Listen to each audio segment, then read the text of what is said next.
I've been wanting to try a proper gaming mouse for a really long time because I find that gaming mouse are typically more battle tested compared to other mice. They need to meet way more stringent demands that pro level gamers have, like the need to be precise, reliable, comfortable, and light. So when Razer reached out to me to test their Razer Basilisk Mobile Mouse, I agreed to give it a try. But I want to be clear that they did not get to have any involvement on this video, and they are seeing this video at the same time as you guys. First up, let's look at ergonomics.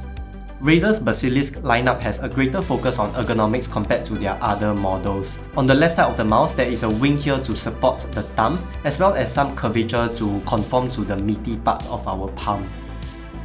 When using the claw and palm grip, my thumb can comfortably reach the first and second side buttons, but it's a real strain for my thumb extensor muscles to pull my thumb all the way back to reach the third button. It would have been great if the third button is in a position that is similar to what we see on the more expensive Basilisk models. But perhaps it's because this mouse is slightly smaller, so there wouldn't be a place to rest your thumb on if the third button were to be placed at the front.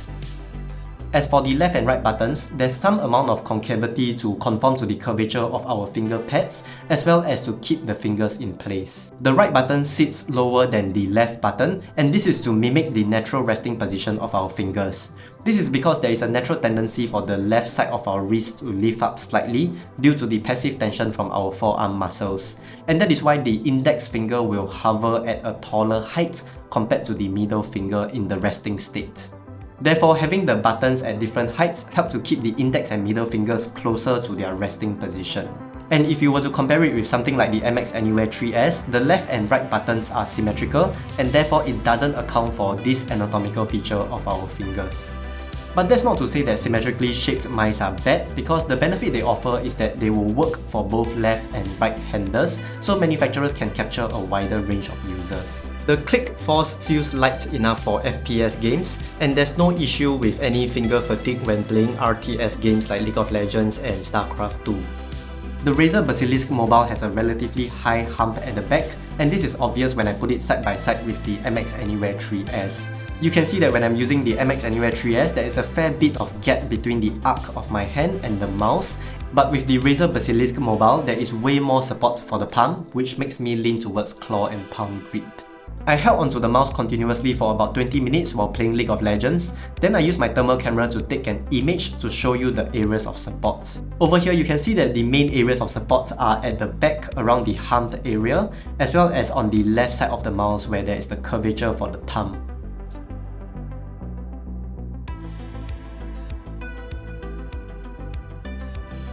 As someone with relatively small hands, I find that a lot of popular ergonomic mouse on the market are way too big, and I couldn't comfortably reach the front portion of the left and right buttons.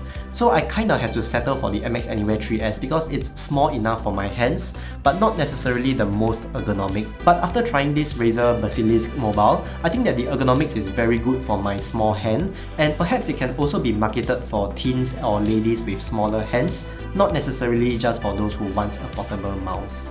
But then again, some people might find the curvatures and the supports on ergonomic mice to be restrictive and not enough freedom for switching between different grip styles. And if you want the lightest mouse possible, then having support structures like the wings over here may add weight to it too.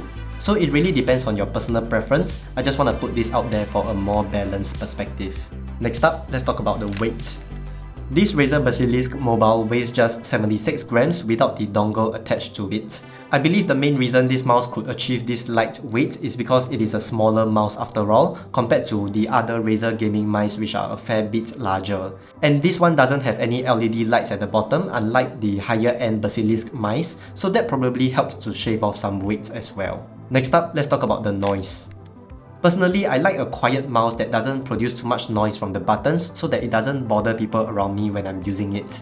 And I feel like since this mouse was marketed to be mobile and to be brought around you to different places, I think that a clicky sound might not be so ideal for noise-sensitive environments, like in a quieter office or in a quiet cafe or in a library, for example. But for the most part, I tried gaming with this mouse in multiple places, and I did not notice anybody staring at me even when I'm furiously clicking away while playing StarCraft 2 and League of Legends. I did a few sound tests with this mouse versus the MX Anywhere 3S, which is a quiet mouse, and I just want to let you hear it for yourself to compare the difference.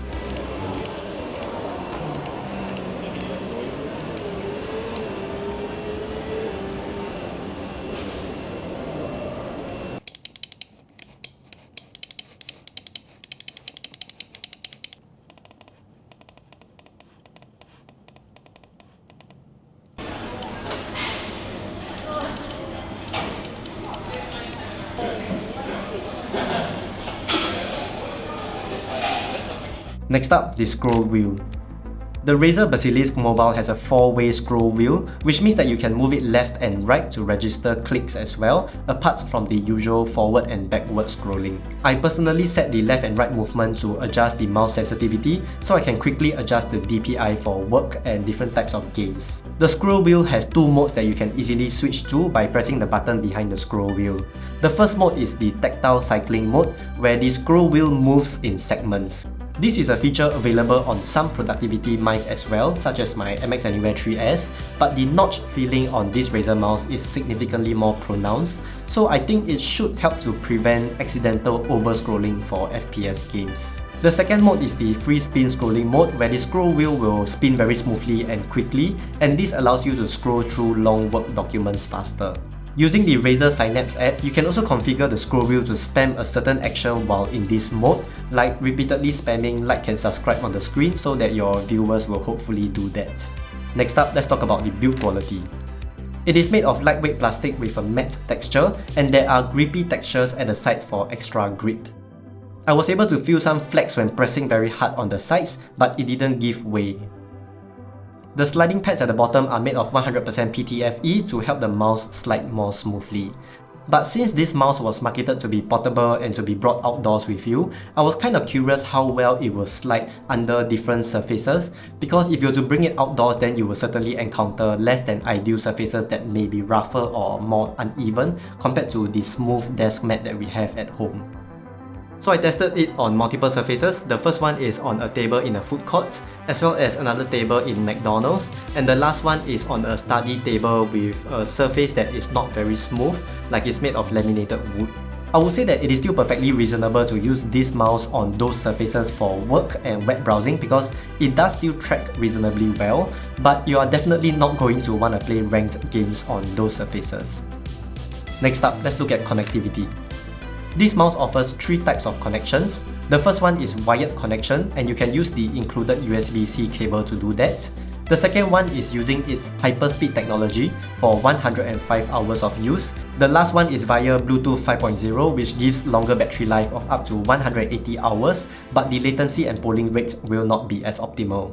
But in order to use the hyperspeed connection, you do need to plug in the hyperspeed dongle that comes included with the mouse, and you'll need to switch the connection type to 2.4 GHz at the bottom of the mouse to achieve this. But unfortunately, unlike the Joro keyboard that Razer has been marketing together with this mouse, the Basilisk Mobile Mouse cannot remember and switch between devices quickly via Bluetooth.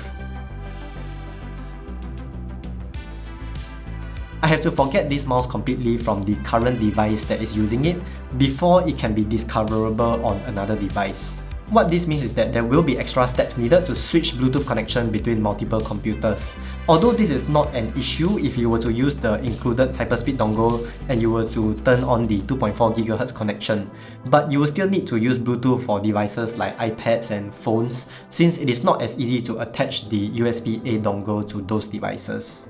And that is why I think that this might make the work and play experience not so seamless if Razer wants to sell this mouse together with the Razer Joro keyboard. Overall, I think that I really like the ergonomics and the lightweight of this mouse, but it would have been even more awesome if the buttons are quieter and if the mouse offers multi-device pairing just like the Razer Joro keyboard. If you're looking for a portable hybrid keyboard for work and play, why not check out my review of the Razer Joro keyboard right over here. Thank you so much for watching, and I'll see you in the next video. Bye bye.